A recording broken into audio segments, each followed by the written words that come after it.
Bonjour et bienvenue dans le cours de dessin de détail et d'ensemble. Cette semaine, au chapitre 7, nous allons parler des fonctions intermédiaires de mise en plan, de précision et aussi de tolérance. Donc, dans ce module, nous allons parler des tolérances générales qu'on va retrouver sur les dessins. On va parler aussi des axes et de la cotation des groupes de perçage.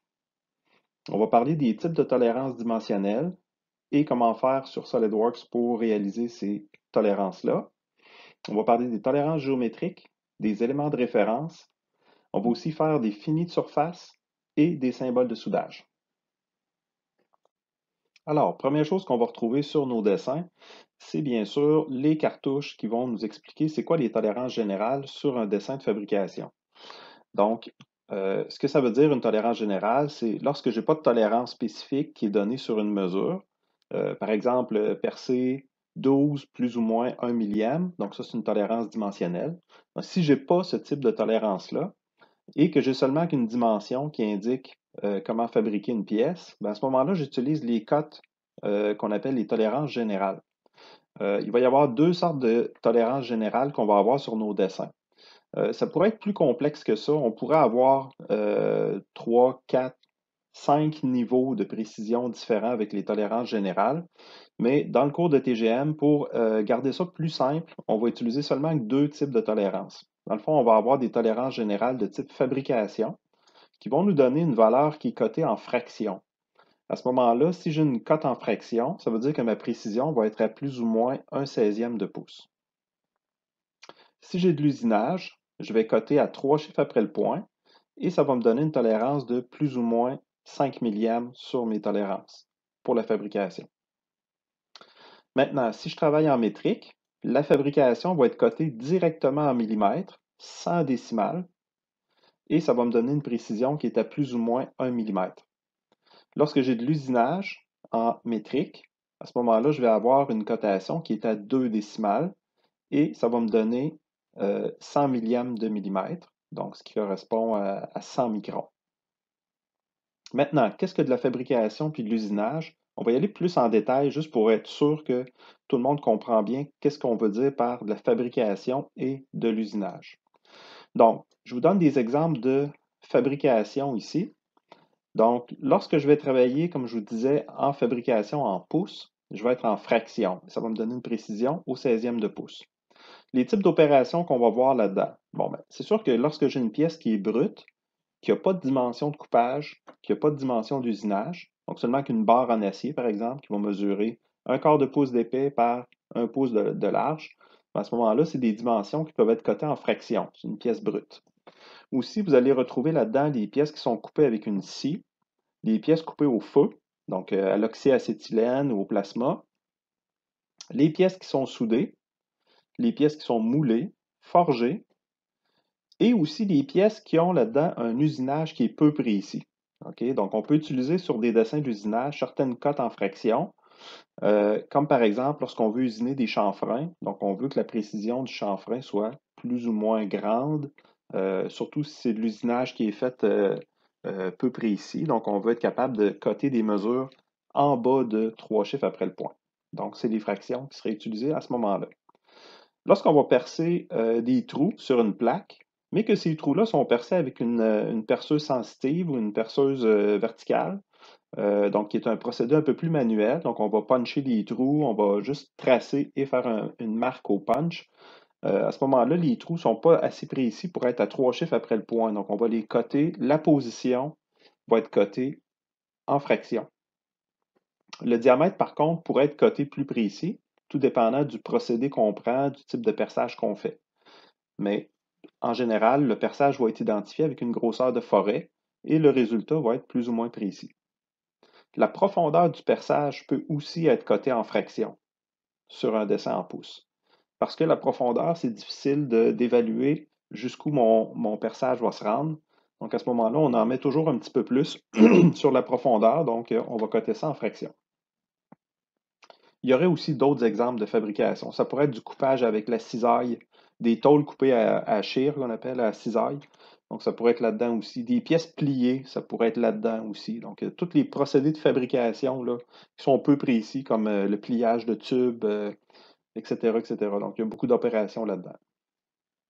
Maintenant, ce qu'on considère comme de l'usinage, c'est tout ce qui se fait du côté atelier-usinage, donc tout ce qui est pris ici finalement. Donc, à chaque fois que vous utilisez un indicateur numérique pour positionner des trous, positionner des surfaces, etc., puis usiner soit en tournage, soit en fraisage, à ce moment-là, on va utiliser 3 chiffres appel-point dans nos dimensions sur les dessins. Tout ce qui est, bien évidemment, là, CNC, commande numérique. Donc là-dedans, on va avoir tout ce qui est perçage, fraisage, tournage à commande numérique. Et aussi, vous allez avoir là-dedans les diamètres des trous. Donc, un diamètre qui est percé précis, on va pouvoir lui donner une précision à 3 chiffres après le point. Et souvent, on va avoir besoin, si c'est un trou à léser, par exemple, on va avoir besoin de lui rajouter une tolérance dimensionnelle en plus de 3 chiffres après le point. Là-dedans aussi, on pourrait inclure tout ce qui est coupage laser, parce que le laser est quand même précis à plus ou moins environ 5 millièmes. Là. Donc, ça va dépendre des procédés et comment on l'utilise.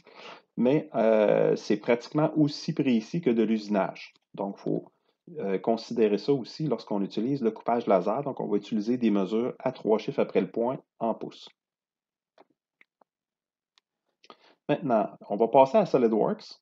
Et dans le chapitre 7, on va faire une démonstration, premièrement, des axes de perçage pour les groupes de perçage, donc les groupes de trous. Parce qu'on a plusieurs trous qui ont une fonction commune, comme par exemple, dans ma pièce qui est ici, j'ai un groupe de perçage qui est réparti sur un diamètre, qui sont des trous équidistants sur un diamètre. Donc, je ne peux pas laisser les trous juste comme ça puis mettre des dimensions là-dessus, ça ne fonctionnerait pas. OK? Pourquoi? Parce qu'il faut que j'identifie une mesure pour le diamètre de perçage. Donc, ce qu'on appelle aussi boat circle, le diamètre de tête. Donc, il y a des méthodes qui existent dans SolidWorks qui sont très rapides, qui vont nous permettre de faire le travail. Donc, je commencerai par utiliser la fonction axe de centrage sur une pièce comme celle-là.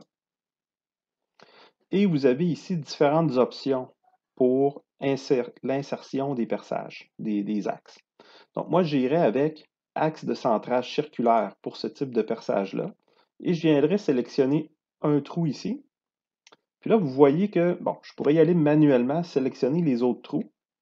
Mais vous avez un bouton blanc qui apparaît ici avec une espèce de symbole bizarre qui dit propager. Si on clique là-dessus, il va retrouver tous les perçages qui ont rapport avec ce trou-là et il va me créer mon axe en un seul clic. Okay? Puis ça, il fait beaucoup de choses là, en même temps. Donc, il va me créer un cercle qui est un diamètre de perçage. Donc, si je fais Escape là-dessus, donc vous voyez ici le diamètre de perçage, c'est tracé automatiquement. Et j'ai en plus des axes qui sont allés se rajouter au centre de la pièce pour venir indiquer tous les axes de chaque trou. Donc, si j'ai à côté une pièce comme celle-là, c'est très facile par la suite. Je m'en viens choisir mes cotes intelligentes. C'est sûr, je viendrai identifier mon diamètre de perçage. Et puis là, lui, il va me le coter comme si c'était un rayon. Mais c'est pas grave, je fais bouton droit et je m'en viens sur afficher comme un diamètre. Donc là, je vais avoir mon diamètre de perçage qui va être bien identifié pour ma pièce. Autre chose aussi, c'est le type de perçage qu'on utilise. Donc, si je veux coter mon dessin et retrouver les informations de l'assistant de perçage, à ce moment-là, je vais prendre la fonction symbole pour le perçage. Et je m'en viens choisir mon perçage qui est ici. Et il va me créer une annotation qui est bien faite. Je vais avoir la quantité de trous qui est utilisée, qui est semblable, donc 4 fois, mon symbole diamètre, le diamètre de perçage ici qui est à 2 chiffres après le point, et j'ai l'annotation à travers tout. Cette annotation-là, je vous avais déjà expliqué qu'on peut la laisser, mais si votre dessin est un peu surchargé, il y a moyen de la sélectionner dans les indications qu'on a ici pour chacun des perçages et on peut faire supprimer l'indication à travers tout et ce serait bon quand même. Parce que par défaut, un trou qui a juste un diamètre, ça veut dire qu'il est percé à travers tout, il n'y a pas de profondeur, donc c'est à travers tout. OK pour ça. Maintenant, autre chose qu'on pourrait faire ici, je vais vous donner un autre exemple. Ici, j'ai dessiné une figure rapidement pour vous faire un exemple.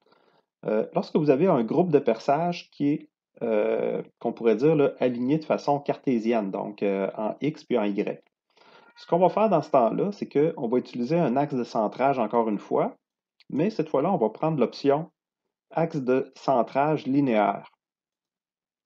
Et là, ça va me permettre d'y aller avec une sélection manuelle, comme ceci.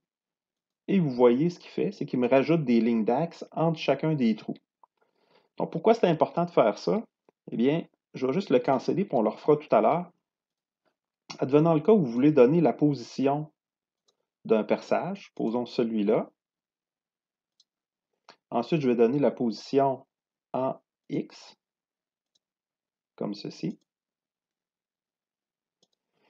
Donc, si je laisse ça comme ça, en supposant que la personne va savoir que ce trou-là est égal avec celle-là, dans le fond, on suppose que le machiniste va prendre la décision d'aligner les trous.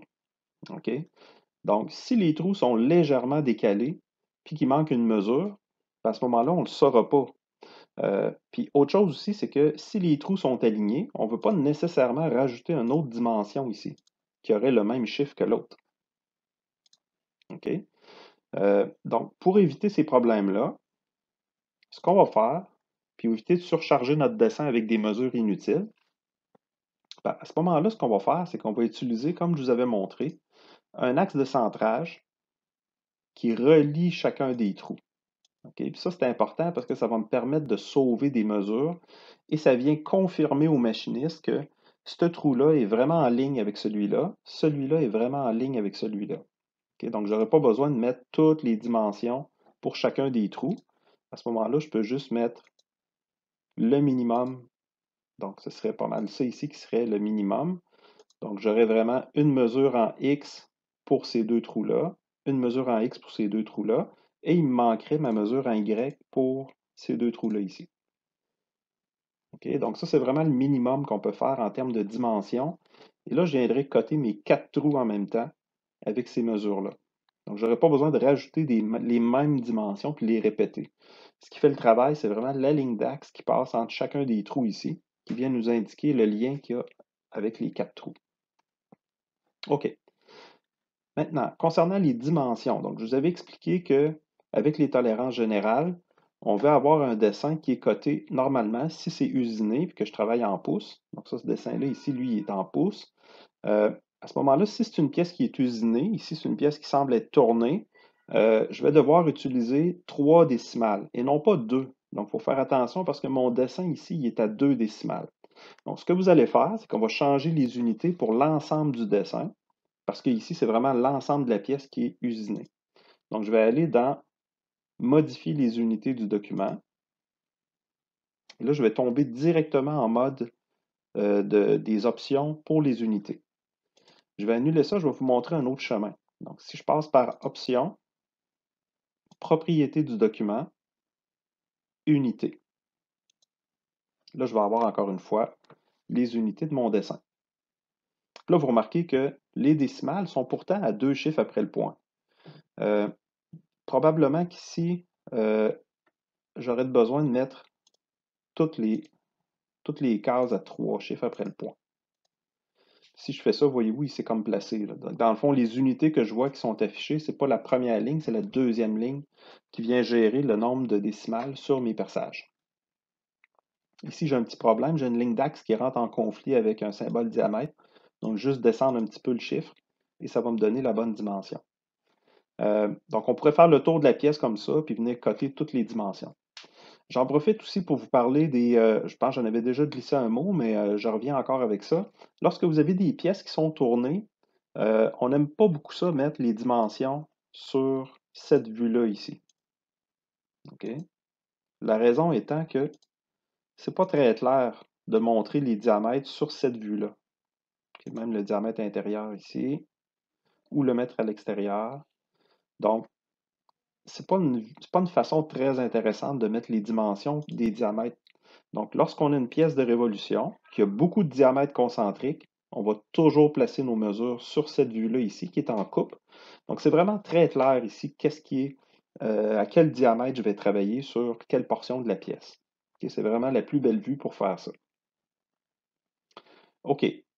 Maintenant, première chose qu'on voit dans la théorie au chapitre 7, c'est vraiment de vous parler des tolérances qu'on va utiliser dans nos dessins. Pour le premier projet, qui est le contrôle de débit, on a, je dirais, plus à positionner le nombre de décimales pour avoir je dirais, le bon usinage ou des pièces en fraction. Par exemple, si l'extérieur de ma pièce, si c'est une pièce brute, ben, ce qu'on va faire dans ce temps-là, puis ça vous le savez déjà, c'est que je vais aller dans mes options pour la mesure, ici, et je vais choisir de faire afficher en fraction. Puis là, vous le voyez ici que mes préférences ne sont pas chargées dans l'ordinateur. Donc, je vais aller sur la petite étoile avec la flèche noire par en bas, ici, et je vais aller charger mes styles de cotation. OK? Puis là, dans ma liste, je vais aller choisir fraction au 16e de pouce. Et je viendrai indiquer, par exemple, si l'extérieur de ma pièce, c'est le brut directement, je vais l'indiquer avec une mesure en fraction. Autre chose aussi que je peux faire, lorsque c'est des mesures extérieures, on peut lui mettre des crochets comme ça de chaque côté, des parenthèses, pour indiquer que cette mesure-là n'est pas une mesure précise à respecter, c'est plus une dimension pour nous indiquer comment couper la pièce ou quelle sorte de brut utiliser pour fabriquer cette pièce-là. Ensuite de ça, si vous travaillez en métrique, puis là, je vais vous le donner rapidement, qu'est-ce que ça fait? Supposons que je passe du mode IPS, ici dans le bas de l'écran, à un mode MMGS, donc millimètres grammes par seconde. Vous voyez que automatiquement, toutes les mesures ont changé pour du métrique, sauf le brut que j'avais forcé en fraction. Lui, il est resté en pouces. Et aussi, vous remarquez que le nombre de décimales n'est pas correct pour du métrique. Donc, si je veux faire de l'usinage, à 3 décimales en métrique, c'est trop précis. Donc, il faut que je baisse ça à 2 décimales. Donc, je vais aller sur MMGS, modifier les unités du document, et ici, je vais changer mes décimales pour mettre ça à 2 décimales. Puis là, je vais l'essayer. Si ça ne fonctionne pas du premier coup, je vais aller changer la deuxième. Bon, je peux le changer tout de suite, ça va être fait. Donc, je vais changer tout de suite à 2 décimales. Donc, vous voyez que ça a plus de bon sens en métrique de travailler avec ce genre de mesure-là parce que sinon, c'est trop précis. Le machiniste ne sera jamais capable d'atteindre une précision à 3 chiffres après le point en usinage pour le tournage. Là, ça se fait, mais ça va prendre des procédés qui vont coûter plus cher. OK, donc là, je retourne en pouces, juste pour vous montrer, et je vais replacer mes unités à 3 chiffres après le point pour qu'on ait une belle représentation au niveau des tolérances. Et voilà. Donc, la mesure qui m'intéresse, ben là, je vais travailler avec la 2.047 ici. Fait que je vais juste supprimer celle-là pour me faire de la place. OK, donc là, je la tasse plus loin que prévu, là. Donc, normalement, sa position, ce serait vraiment ici, là. Mais là, je vais la tasser plus loin pour qu'on ait de la place pour faire des tolérances avec ça. Donc, comme je vous disais dans vos notes de cours, chapitre 7, on va travailler avec les tolérances, premièrement, de type bilatéral. Ensuite, on va faire les limites, les symétriques et les ajustements avec tolérance. Donc, comment ça fonctionne pour mettre des tolérances dimensionnelles sur une mesure? C'est très simple. Je sélectionne ma mesure pour qu'elle soit en bleu comme ça. Et dans les propriétés ici du côté gauche, je vais aller sur tolérance précision. Et dans la case qui est ici, la première, c'est absolu. Donc ça, absolu, ça nous fait faire un rectangle autour de la mesure. Je vais y revenir tout à l'heure lorsqu'on va faire des tolérances géométriques. La première qui nous intéresse, c'est la bilatérale.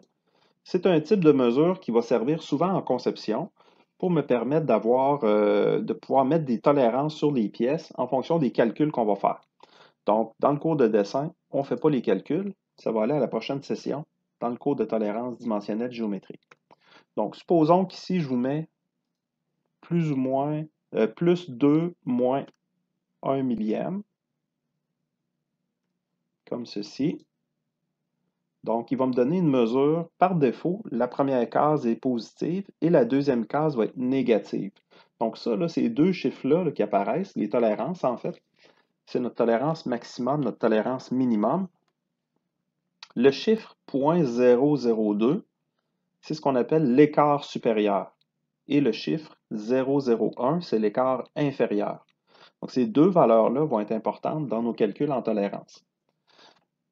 Au total, la mesure maximum, c'est 2.047 plus 0.002.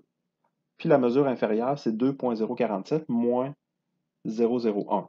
OK, 1 millième. Maintenant, qu'est-ce qu'on fait si je vais avoir un signe négatif en haut et en bas? Ben, tout simple, du côté gauche ici, on va venir ajouter le symbole négatif et ça va me donner un négatif dans mon chiffre ici. Même principe pour la case du bas. Si je veux que le bas soit positif, je vais tout simplement rajouter un symbole plus. Si vous ne mettez rien, il va rester négatif. Donc, je mets un symbole plus. Et voilà, il va passer au mode positif en haut et en bas. OK. Autre chose aussi qu'on peut faire avec ça, c'est ajuster la précision de la tolérance selon la précision du chiffre. OK? Donc, par défaut, on le voit ici dans les tolérances, là, la dimension, le 2.047, il est à 3 chiffres après le point. Ça, c'est la précision des unités qu'on a ici. Donc, on pourrait régler pour une certaine mesure particulière un niveau de précision différent de d'autres dimensions. OK? Et par défaut, vous allez toujours mettre les tolérances avec le même nombre de décimales que le chiffre. Comme par exemple, ici, moi, j'ai un chiffre qui est à 3 décimales. Bien, mes tolérances sont à 3 décimales. Donc, il faut toujours que ça corresponde, ces deux affaires-là, si on veut que ce soit logique. Si vous me mettez 0 décimales pour le chiffre nominal, qu'on appelle le chiffre principal, et que vous me mettez 3 décimales pour le reste, c'est pas très logique. OK? Donc, ça me prend le même niveau de précision pour le nominal et les tolérances. OK. Maintenant, second modèle de code qu'on va voir, c'est les codes de type limite. OK? Les codes de type limite, dans le fond, il va reprendre l'écart supérieur et l'écart inférieur qu'on a déjà inscrit. On pourrait les modifier si on veut. Et il va les additionner avec le nominal. Donc, il va déjà faire le calcul. Fait que c'est le fun, ce type de mesure-là. Si on veut, par exemple, envoyer les dessins en usinage, bien, les machinistes n'auront pas besoin de faire l'addition avant d'usiner. Ils vont être capables tout de suite de partir avec ces mesures-là, puis vérifier leurs pièces, ou encore faire leur programmation CNC à partir de ça. Donc, valeur limite, pensez toujours que c'est plus pour l'usinage, les dessins d'atelier. Puis lorsqu'on travaille en mode bilatéral, comme on avait au début, ça, c'est plus les dessins de conception. C'est plus au niveau du calcul des tolérances qu'on va utiliser ça. Maintenant, autre type qu'on va voir aussi, c'est les cotes symétriques. Les cotes de type tolérance symétrique, c'est que c'est égal, l'écart supérieur et inférieur est égal. Donc, on va avoir autant en haut du zéro qu'en bas du zéro. Donc ça me permet d'avoir une mesure qui est facile à calculer. On va s'en servir quelquefois dans les calculs en tolérance dimensionnelle. Et aussi en fabrication, toutes les tolérances générales, c'est toutes des tolérances symétriques. Donc, si je zoome mon dessin et je vous reviens ici, donc mes tolérances de fabrication, plus ou moins quelque chose, tolérance d'usinage, plus ou moins quelque chose, ça, c'est des tolérances symétriques. C'est là qu'on va les utiliser. On va les utiliser le plus souvent. Ensuite de ça, autre type qu'on va voir, c'est les types ajustements. Et puis là-dedans, vous allez devoir sélectionner dans une case, soit que vous avez un trou ou un arbre. Donc, si moi j'ai un alésage, puis que je m'en viens choisir dans ma case des alésages, comme là ici, la mesure que j'ai, mon 2.047, c'est un alésage. Donc là, on va pouvoir choisir une tolérance en fonction de ce qui nous est donné. Donc, si dans ma conception, par exemple dans notre projet de contrôle de débit, vous avez des mesures de type H8, ben là, je peux venir le sélectionner dans ma zone ici et il va m'afficher automatiquement le chiffre qui est là. Mais le logiciel permet de faire plus que ça. Donc, je vais aller dans le type ajustement, mais cette fois-là, je vais rajouter l'option avec tolérance. Donc, ce qu'il va faire, c'est qu'il va me calculer la valeur que ça représente, un 2.047 H8. Donc, ça se calcule. Probablement que vous l'avez déjà essayé en métrologie. Donc, calculer des valeurs ISO qu'on appelle. Donc, c'est la valeur lorsqu'on a une lettre et un chiffre. Le logiciel SolidWorks est capable de les calculer automatiquement. Donc, il contient déjà toutes les tables de calcul pour arriver à ces valeurs-là. Moi, je vous conseille de faire attention et de revérifier ces chiffres-là si jamais c'est un usinage critique que vous voulez faire, parce qu'on a déjà vu des erreurs dans les tables de SolidWorks. Donc, ça ne donnait pas tout à fait les bons chiffres. Donc, c'est à vérifier. Il y a certaines valeurs qui sont qu'on sait qu'il y a des erreurs dedans. OK. Maintenant, est-ce qu'il y a d'autres choses à dire avec ça? Pour l'instant, ça va. Donc, dans le projet de contrôle de débit, vous allez devoir utiliser ce type de mesure-là, tolérance. Ça marche. Maintenant, les tolérances géométriques. Comment ça fonctionne? Puis, je n'expliquerai pas au complet, dans le fond, tous les types de tolérances géométriques. Ici, on veut plus que vous soyez capable de recopier des symboles de tolérance géométrique, que vous sachiez comment utiliser SolidWorks pour tracer des tolérances géométriques. C'est très facile, dans le fond, le symbole qui est ici, tolérance géométrique. Donc, pour faire le symbole en tant que tel, ce n'est pas compliqué. Ce qui est compliqué, c'est de les comprendre et de les concevoir, ces symboles-là. Ça, on va faire ça à la prochaine session, dans le cours de tolérance géométrique. Donc, première chose qu'on va faire, on va bâtir notre symbole à partir des différentes fonctions que j'ai dans ma boîte de dialogue. Donc, la première chose que je fais, je vais y aller dans l'ordre, puis je vais remplir toutes les cases ici. On va remplir seulement que la première ligne habituellement. La deuxième, c'est comme un deuxième symbole qui viendrait se greffer en dessous. Et ça arrive là, mais c'est quand même assez rare. Donc, première chose, le symbole à utiliser. Donc, ça, c'est les tolérances géométriques qu'on voit le plus souvent. OK? Donc, celui que je vous donne comme exemple, c'est la position. Donc, c'est comme un petit rond avec une croix qui va me servir à positionner les trous. Ça, c'est vraiment la tolérance géométrique qu'on voit le plus souvent. C'est aussi une des plus compliquées à faire. Ensuite, dans la case tolérance 1, on va indiquer le symbole diamètre, parce qu'habituellement, c'est des valeurs de dimension de cylindre qu'on va mettre là-dedans. Donc, c'est une dimension qui a besoin d'un diamètre. Pour mon exemple, je vous mets 1 millième là-dedans. Et vous allez aussi retrouver des symboles modificateurs. Les symboles modificateurs, on en a ici. Condition au maximum de matière, condition au minimum de matière, etc., etc. Vous en avez plusieurs. Tolérance projetée, etc. Donc, moi, je vais prendre pour mon exemple un symbole maximum de matière qu'on va retrouver quand même assez souvent. Par la suite, vous allez avoir les tolérances, dans le fond, les références qu'on va indiquer. Donc, c'est quoi les références? C'est souvent des lettres majuscules qui sont de façon séquentielle, qui vont représenter des surfaces importantes pour faire cette cotation-là. Donc, moi, je vais mettre, par exemple, la mesure ou la surface de référence A, la surface de référence B, comme la secondaire, et la surface, supposons, D.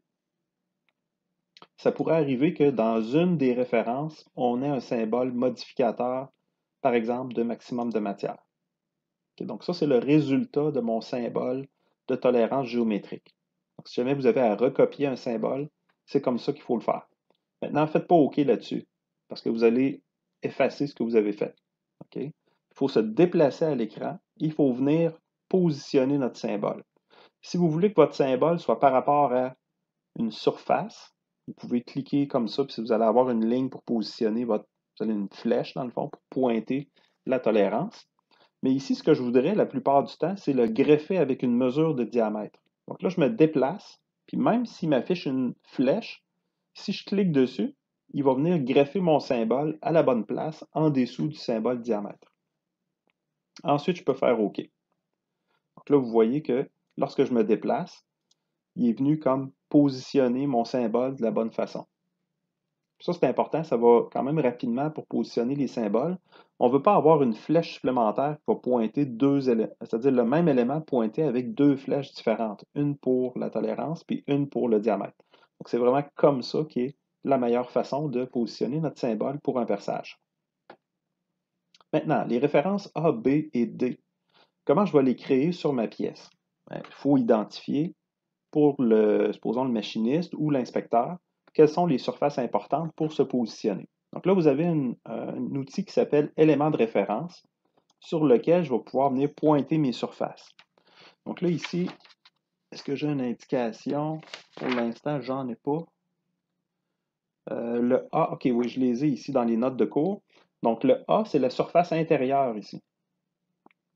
OK? Donc, si je m'en viens avec mon symbole, j'ai le choix. Soit que je le mets sur la ligne d'axe, pas la ligne d'axe, mais la ligne d'extension, ici. Ce serait un bon choix. ou je peux le mettre sur la surface intérieure. À ce moment-là, ça vient charger ma figure. Moi, j'aime mieux quand vous mettez les symboles de référence avec des cotes, comme ceci. Ma surface B pourrait être une surface d'appui. Par exemple, la surface d'appui ici à l'intérieur. Puis là, vous voyez que si je ne veux pas surcharger mon dessin ici, je vais sortir mon symbole et il va me faire une ligne d'extension. Ça fait un beau travail. Ensuite, j'ai la surface de référence D à identifier. Peut-être que D, c'est un autre perçage. Supposons que ce serait ce perçage-là ici. C'est possible d'utiliser la référence sur un diamètre aussi. Maintenant, ma surface C, moi, ce n'est pas C qu'il fallait que je l'appelle. C'est bien D. Donc, je viens cliquer dessus après et je peux changer la lettre dans la boîte de propriétés ici du côté gauche. Très facile. Très facile à utiliser, très rapide, faire des références, ça va bien, il n'y a pas beaucoup d'options. Maintenant, vous allez souvent voir avec les symboles de référence qu'il va y avoir aussi une tolérance de planéité, par exemple, ou une tolérance de perpendicularité, des choses comme ça. Moi, je vous dirais ici, peut-être qu'on aurait une circularité, une tolérance de cylindricité. Bon, je vais le trouver. Donc, il y aurait peut-être une cylindricité qui se rajouterait avec le A. Donc, comment je veux faire ça? Eh bien, je m'en viendrai ici dans mes symboles. Je choisirai la cylindricité qui est celle-là ici. J'indiquerai ma tolérance, supposons 2 millièmes, et je viendrai la rajouter tout simplement avec ma référence A. On peut le faire aussi d'une autre façon. Donc ici, je peux faire CTRL-C et je viendrai coller ma référence. Si je n'ai pas de flèche, je peux venir en rajouter une, comme ceci.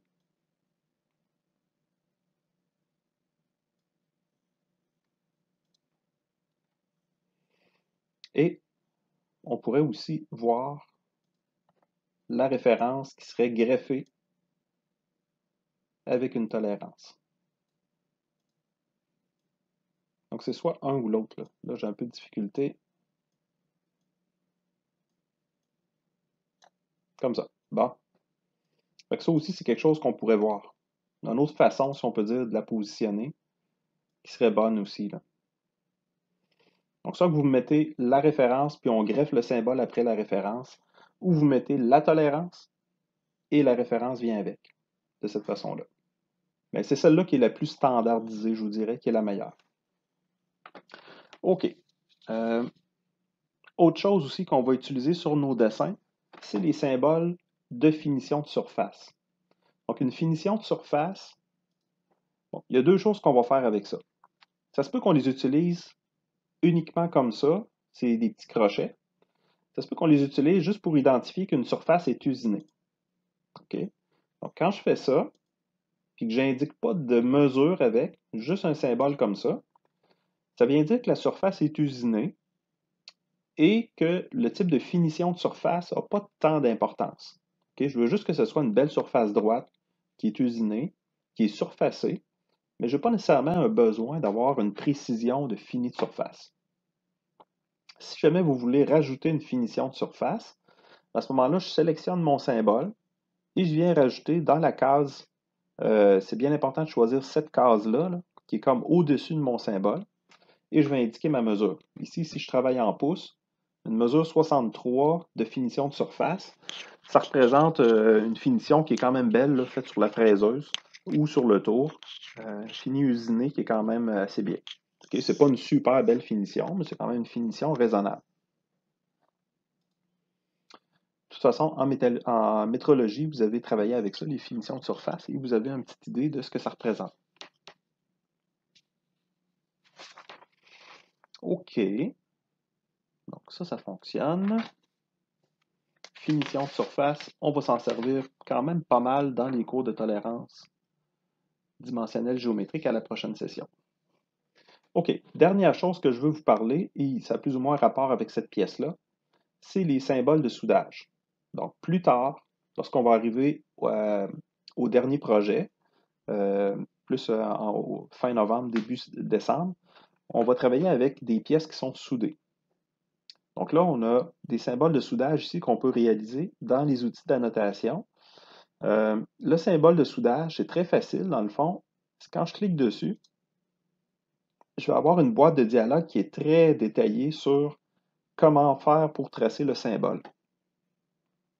Dans le fond, la ligne du symbole de soudage est identifiée ici et le reste, c'est toutes des options que je peux rajouter dessus. Il y aura un cours la semaine prochaine pour vous expliquer vraiment plus en détail comment on va choisir le symbole qu'on veut utiliser et les dimensions qui vont aller avec. Donc, moi, je vais tracer le symbole ici juste pour que vous voyez le résultat en temps réel. Donc, pour ce symbole-là, là, je le double-clique pour qu'on voit le résultat de ce qui se passe avec le symbole. Donc, si je fais juste cliquer mon symbole comme ça, j'ai rien. Donc, je n'ai pas de soudure avec ça, il n'y a rien qui se passe. Maintenant, chose qu'on va voir le plus souvent, c'est les symboles en dessous de la ligne. Plusieurs modèles de soudure qu'on peut faire.